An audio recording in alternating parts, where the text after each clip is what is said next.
Minister Modi would be in the US to meet his best friend, US President Donald Trump on 12th of February. The two leaders would talk and iron out differences so that the Indian motto of Made in India and America First policy of the US can be hand in hand for the next 4 years.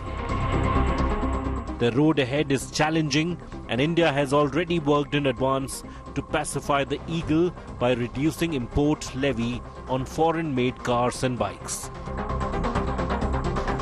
But there are other issues, and the biggest of them is the big fat American dream that many Indians aspire for. All of that would be on the table beside the trade and commerce deals. Hopes are riding high on the Trump-Modi 2.0.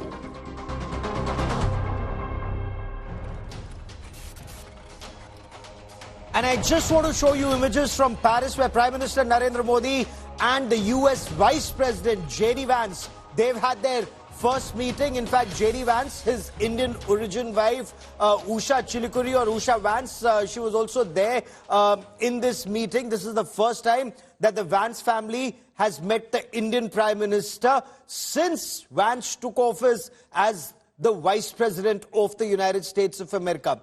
Earlier in the day, Prime Minister Narendra Modi sat where he was sitting as the co-chair of the AI Action Summit. The US Vice President J.D. Vance was sitting next to him at the AI Action Summit.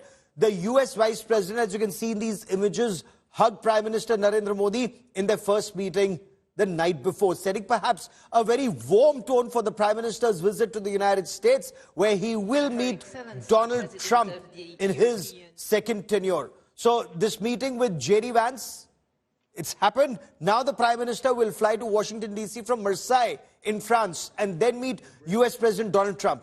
So Prime Minister Narendra Modi is amongst the first few world leaders who would be meeting Donald Trump so early in his second tenure at the White House. And many analysts argue that this is an indication of the importance that both India and the United States of America attach to their comprehensive strategic partnership. Of course, markets have reacted rather unfavorably to the tough tariff negotiations that are expected to take place. But both Prime Minister Narendra Modi and the US President Donald Trump are not only very tough negotiators, they're also deal makers. So perhaps more energy, more defense procurement from the United States of America for India to offset the trade surplus and greater access to Indian markets. That's being talked about. We get you much more in this report.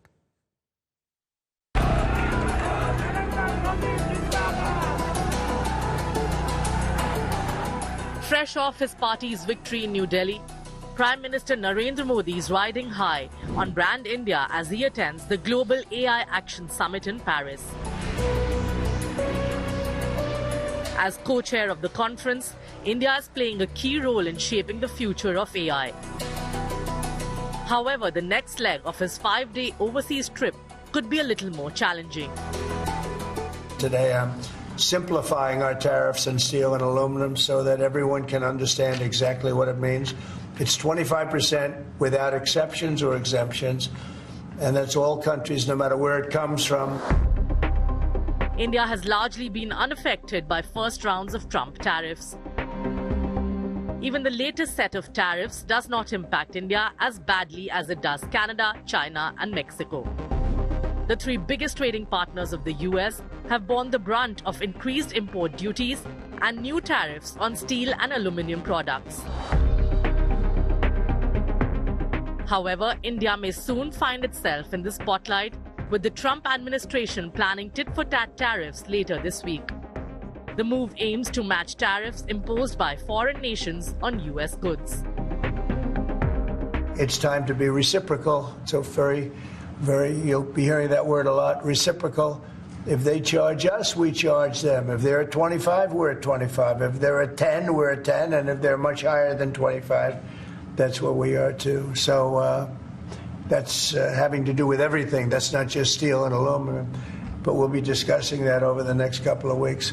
But we will be looking at chips, and we will be looking at cars, and we're going to be looking at pharmaceuticals, and there'll be a couple of other things also in addition.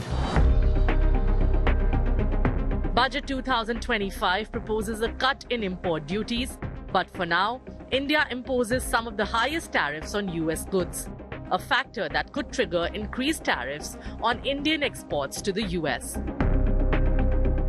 According to the World Trade Organization, the US trade weighted average tariff rate is about 2.2%, compared to 12% for India, 6.7% for Brazil, 5.1% for Vietnam, and 2.7% for EU. Reports suggest India could face a tariff hike of 4 to 6% if the US goes ahead with its reciprocal duties plan, potentially disrupting the government's ambitious export growth plans and setting the stage for tough negotiations between the Indian and US delegations during PM Modi's Washington, D.C. visit. Bureau Report, Business Today TV.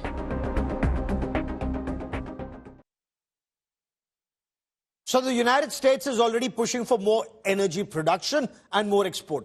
Indian companies are not only talking about more LNG imports from the US, but also talking about long-term energy supply contracts at cheaper rates. And GAIL may even be talking about picking up stakes in the US LNG projects. So many argue this is a win-win both for the United States of America and for India. There's also talk of more defense procurement. But will this include the fighter jet engines for the light combat aircraft? And what should one expect from the Modi-Trump meet in Washington, D.C. that happens, incidentally, amidst that dampener of illegal Indians being returned to India in chains, and that too on board a military aircraft? We'll talk about that in greater detail. Joining me on this special broadcast are Professor Brahma Chilani, one of India's most respected strategic affairs analysts. I quickly want to bring in my colleague Shiv Arur for a quick question, Shiv, on the first tenure of Donald Trump as President of the United States, Prime Minister Narendra Modi's interaction with him. It saw a lot of bonhomie between the two. They were both very comfortable with each other. I reported both on Howdy Modi at Houston, Texas, and Namaste Trump in Ahmedabad at the Narendra Modi Stadium. What are the expectations from Trump 2.0? This is an enormously anticipated visit to the United States, more important than any one before. And I can imagine, Gaurav, all of India's diplomatic machinery working overtime to ensure that this is going to be a smooth visit. Prime Minister Modi has expressed his warmth for his dear friend Trump. Trump, right before the elections, which he won so handsomely, has expressed his admiration and his affection for his dear friend Narendra Modi. So, the body language, the bonhomie, all of those things are there. But there is, there's hard politics and real business to discuss. Trump already made it very clear, in his opening conversation with Modi, that not only is he going to place a great deal of primacy on weapon sales to India, but also the tariff war, the terrifying tariff issue, that continues to be a friction point between India and the United States. How Modi manages to navigate this first conversation will set the template for what the rest of this relationship is going to look like. There's a great deal of continuity.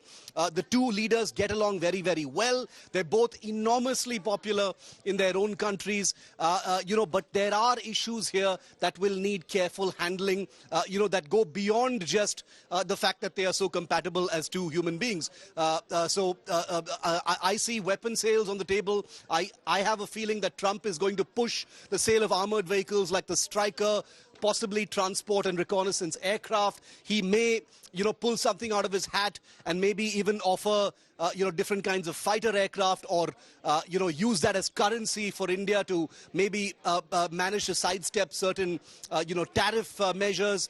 All of these things should be seen as being on the table when it comes to someone as whimsical and unpredictable as President Donald Trump. So it's going to be very interesting to see how it works out. There's word that Prime Minister Modi may meet Elon Musk as well. It won't be his first meeting, of course, but given Elon Musk's new role, his new profile, that's going to be very, very interesting to see as well, because there are, of course, all those larger questions over Elon Musk trying to enter the Indian market with all his many companies. So we'll be looking at, all of those angles as well, Gaurav. In fact, there are reports in the United States that seem to indicate that Prime Minister Narendra Modi will be introduced to the entire Trump cabinet and Trump team. Let me bring in Professor Brahma Chilani. Professor Chilani, both Prime Minister Narendra Modi and the US President Donald Trump are seen as tough negotiators, but both are also seen as deal makers in their country's interests. So do you see their interests converge strategically as the world watches this meeting very closely? That's a good question, Gaurav. In Trump's first term, ties between the US and India really thrived. This was the best of times for the relationship between the two countries. And under President Joe Biden, this relationship began to fray. So this personal rapport between Trump and Modi can play a pivotal role in restoring the relationship. However, we should not forget that Trump's MAGA vision, Make America Great Again vision, collides with Modi's Make in India initiative. And that's the reason why trade has become such a hot button issue. Trump has already shown that on trade matters, he treats America's foes and friends alike. There's no difference between friend and foe when it comes to trade matters because he's determined to close America's bilateral trade deficits with all countries, including India. But India's trade surplus with the US is actually quite small compared to America's trade deficits with a number of other countries, from China to Japan to Taiwan. These countries have large trade surpluses with the US.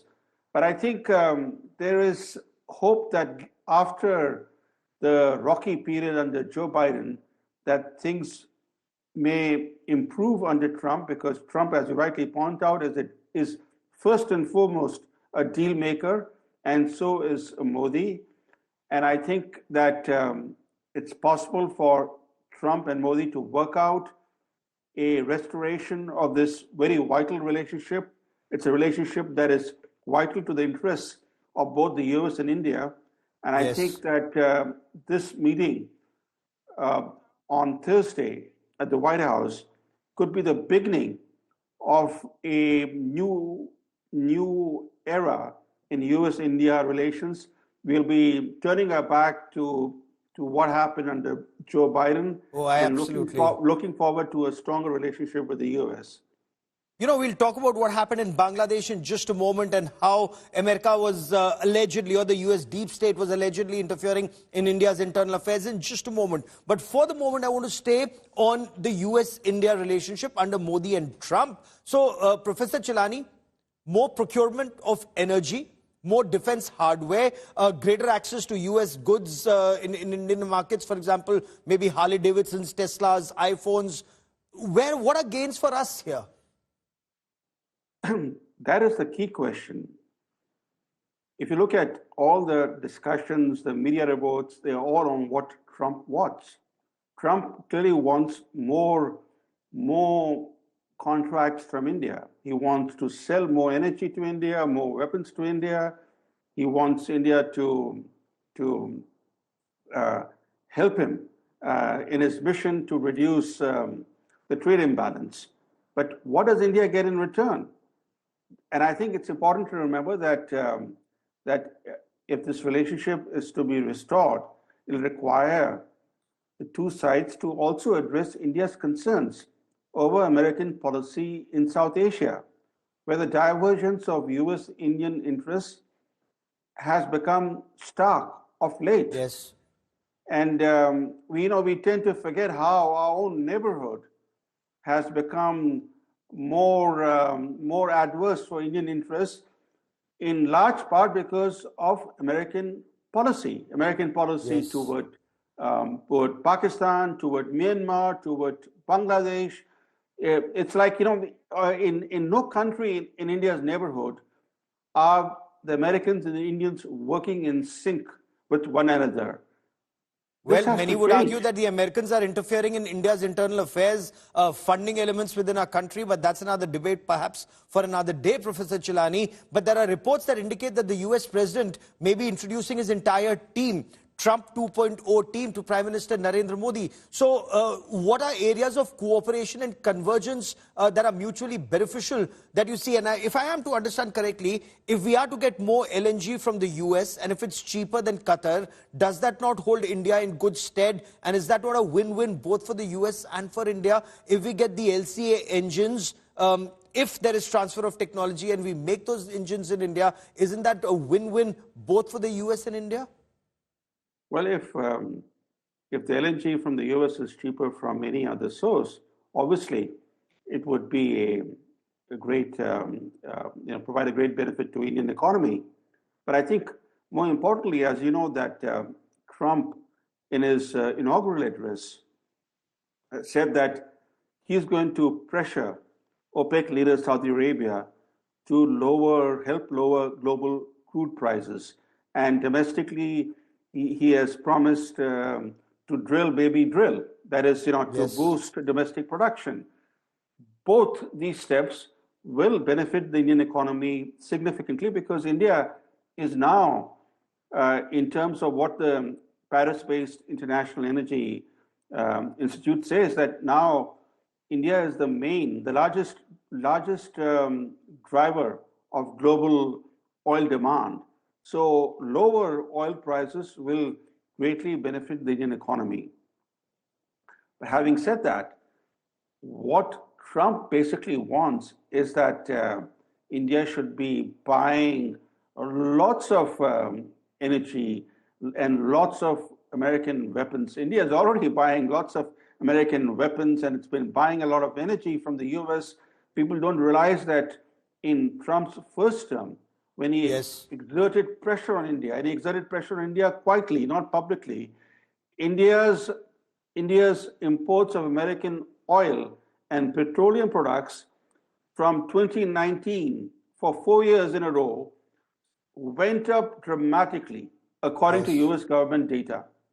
So India is susceptible to American pressure, and we have seen that from the surge in Indian imports of American oil and petroleum products until the Russian invasion of Ukraine opened up cheaper Russian oil for India. So India, and given the fact that now Russian oil... Sir, I want to, for a moment, take you to live images that are coming in from Paris, and these are very, very crucial images, once again, of Prime Minister Narendra Modi and the French President Emmanuel Macron. And look at that bonhomie, look at that partnership. Again, a partnership that's held India in great stead over decades and only improved year on year. Professor Chilani, for a moment, I want to bring you to the India-France relationship, the business partnership, and this is very, very crucial for the shared goals of India and France, which is a multipolar world, and where India and France both are very strong voices of this multipolar world, Professor Chilani. France has become India's most important partner in Europe. It's very interesting how the Indo-French relationship has really taken off. It has thrived under Modi and under Macron. They have this personal rapport, just the way Trump and Modi have. And that always helps in international relations. But the fact is that France has become a steady partner of India in several areas, including defense. And it's very keen to expand its defense collaboration with India by selling more weapons to India. That's another thing that is common between France and the Trump administration, that both Macron and Trump are both pushing India to import more weapons. India is already the world's largest weapons importer. But for, just for the benefit of our viewers, one crucial difference that we've seen, look, Russia is a great partner, a great strategic partner of India. So is France, so is the United States of America. But post-Pokhran nuclear tests in 1998, many restrictions, many sanctions. Professor Chilani, France was one country that said, you did what you did in your national interest. Go ahead, we're open for business. Well, that was the French position publicly, but France was part of the US-led technology control regime. So India faced sanctions for a Yes. number of decades, for more than 3 decades after Which the set back the light 1974 combat test. aircraft. Yes. After 1974. I'm talking about the 1998 Pokhran test. Yes. And where the relationship actually, soared in a very big way, and especially now with Prime Minister Modi buying those Rafales, and now there's conversation about buying the Rafale Marines, additional Scorpion submarines, 3 of them. Would we also be looking at that French fighter jet engine for India in case there's transfer of technology? That may not help the LCA project, but for future, Professor Chilani. My view, Gaurav, and you are also a person who looks at defense matters very closely, that India's priority ought to be on strengthening its border security. All our problems under successive prime ministers are because we have not focused on upgrading our border security. We keep focusing on buying these very expensive weapon systems from the West, from Russia and elsewhere, but we neglect the most essential element of national security, which is effective border security. Look at all these things that are happening. The Chin rebels, armed rebels coming into Manipur, arms coming into Manipur. The standoff with China happened. Why? Because of Chinese encroachments. Or you go back to what happened under Vajpayee, the Kargil War, the various developments, the terror attacks that have happened. All because we have not invested sufficiently in border security. Our first and foremost priority should be to improve our border security and focus less on buying these very expensive weapon systems, because the last war we fought was, half a century ago in 1971. Yes. And we don't know when these new weapon systems that we've been buying of late, when these weapon systems will be actually used in combat.